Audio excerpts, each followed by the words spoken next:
Shout out man lang people for today's video guys. I-flex lang na ko. Kinsay katapang diya at siya'y OFWDS, especially Saudi, nga kung mubakasyon ang amo, ibilin na kagbalay. Taas ang tiil.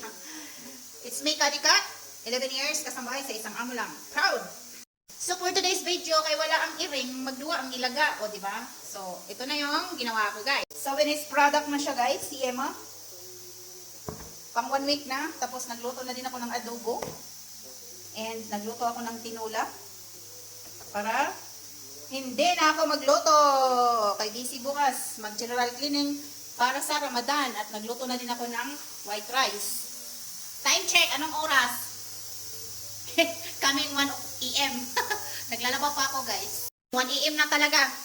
So, mga to ang akong for today's video guys. Shout out! Bukas, magmukbang tayo. Kasi gabi naman ngayon, nagluluto lang ako kasi bukas maraming bilin ang amo. Pero okay lang, at least wala ka gibilin sa laing balay, dali lang ka ibilin sa balay nila.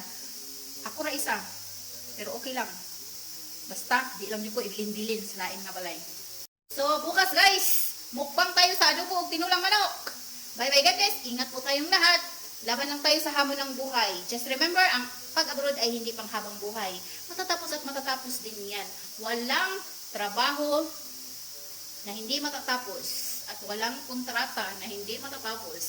So, ang abroad ay pang hindi pang habang buhay. Bye bye God bless!